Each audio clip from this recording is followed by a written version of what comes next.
Hi, my name is Kira, and this is Kira of All Trades on Fresh Factory TV. Today, we are covering voting vocations. So, be sure to hit the like, share, and subscribe button, and make sure you come back every Sunday, 7 p.m. for Season 2. We are ready to go with new vocations, works, trades, and all the things you can do to earn. So today we are covering voting vocations. Right now it's election season. Every news channel that you turn to is discussing who won the position for local and national positions. So what we want to do is to find out how we can participate in the process and also earn a bit of income. So just like other types of seasonal or temporary works, there are things that you can do within voting that will allow you to participate in the process, but it's mostly to do with timing. So now that you're hearing about elections that are getting ready to happen or times for voting that are coming up, it's almost too late to participate in the process by means of employment. So if this is, let's say, the end of September, getting ready to be October for the actual election day, people have been in these positions probably since the summer.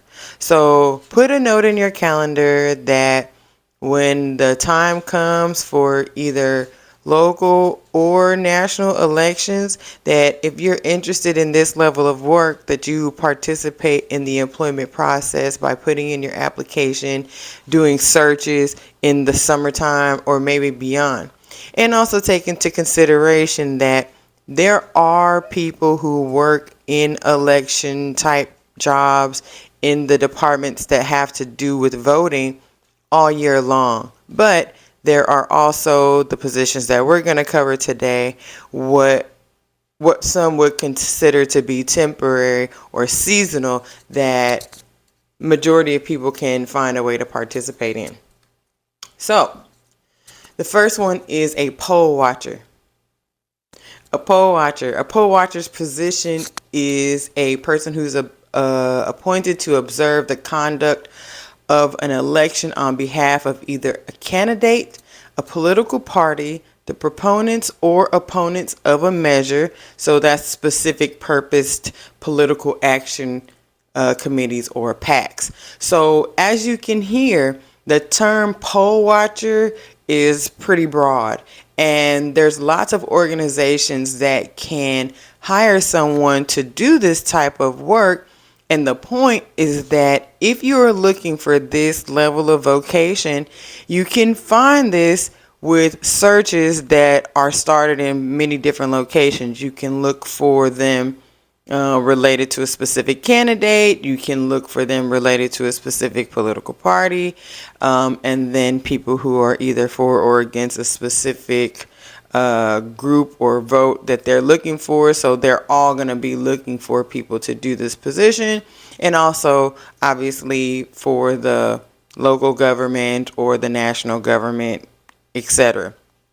So in the summertime or maybe even before that, these would be good positions to be able to start looking for, to fill out your application and to get into the flow, because by the time it's actually time for the election, they want all those people to be in place.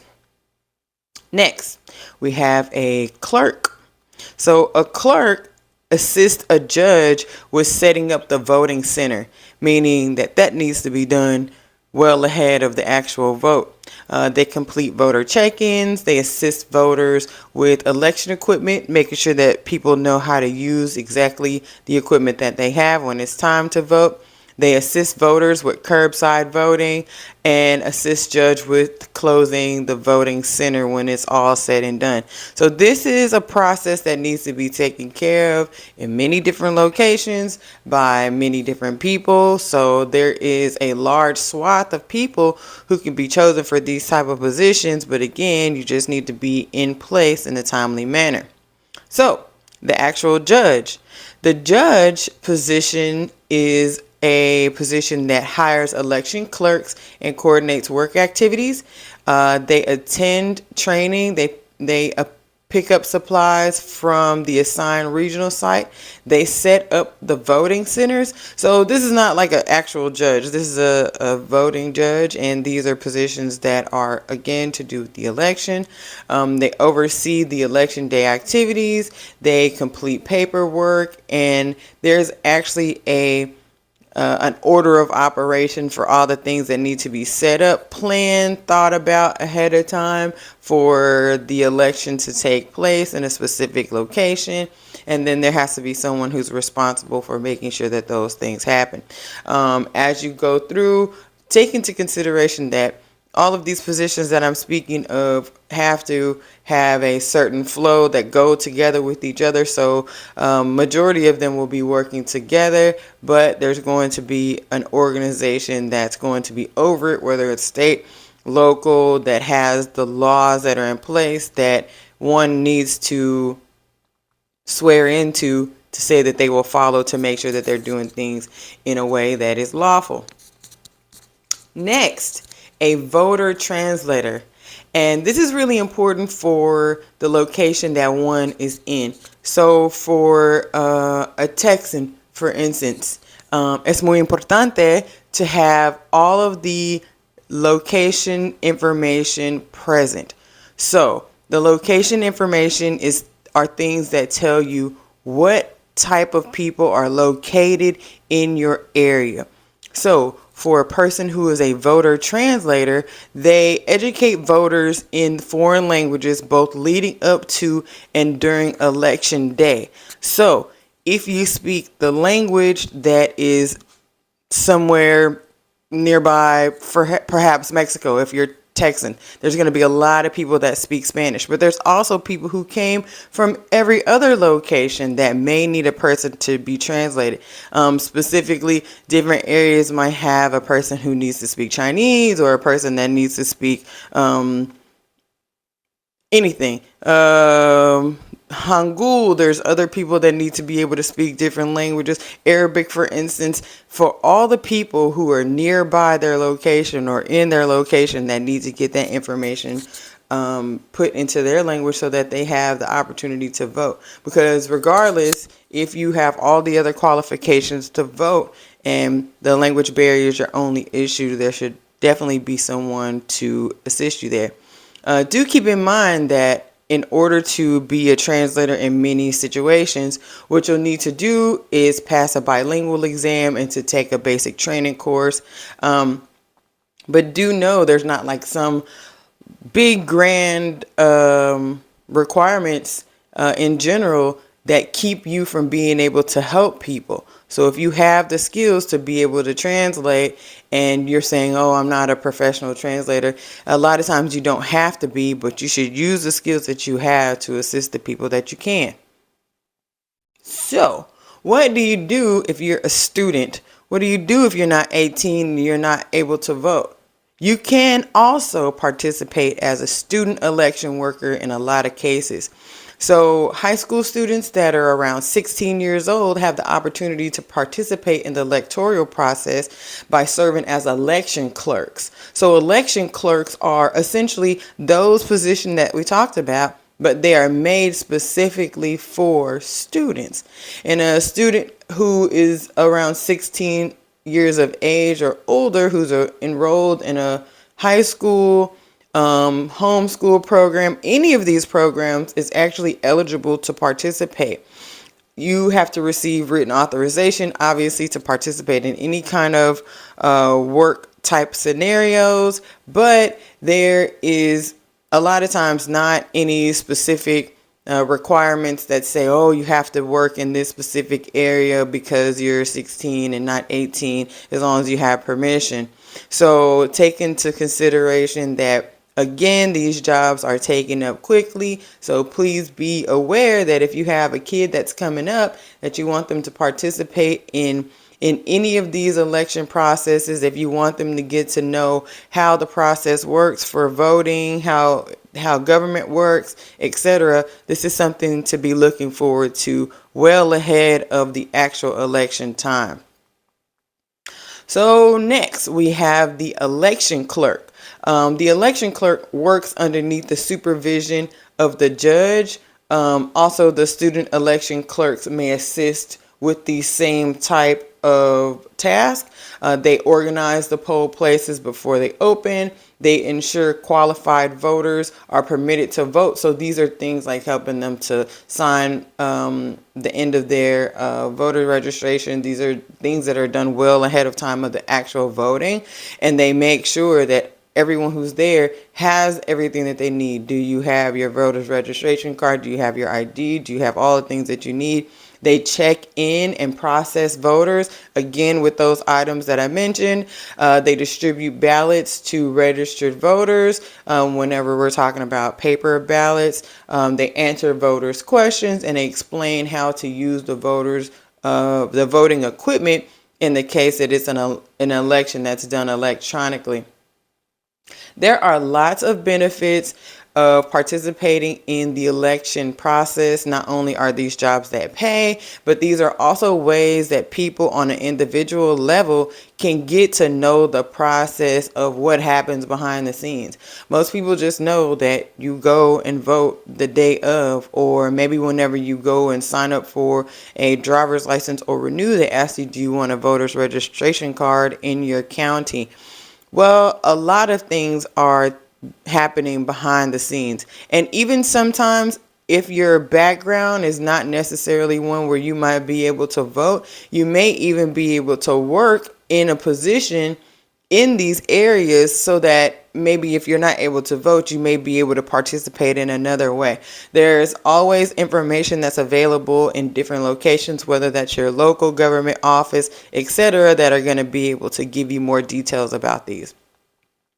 Next, we have a bilingual student election clerk, which is the election clerk that we mentioned earlier. But again, this is a scenario where if you are aware of the languages that are needed in your general area and you speak them, even if you don't have necessarily a big background in translation on a professional level, if you're able to pass the translation test and are able to explain to people things that they need to know about the election process, then this is something that you should apply for in the case that it's something that you have an interest in.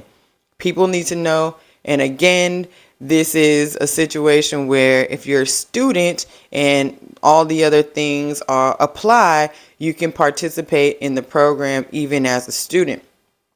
So we talked about lots of jobs that are available kind of on a temporary or seasonal level when it comes to elections that take place often. These are not jobs that exist for probably a terribly long time, maybe a few months, if that, and then you will learn some of the process. But then most of the time people go back to their daily lives.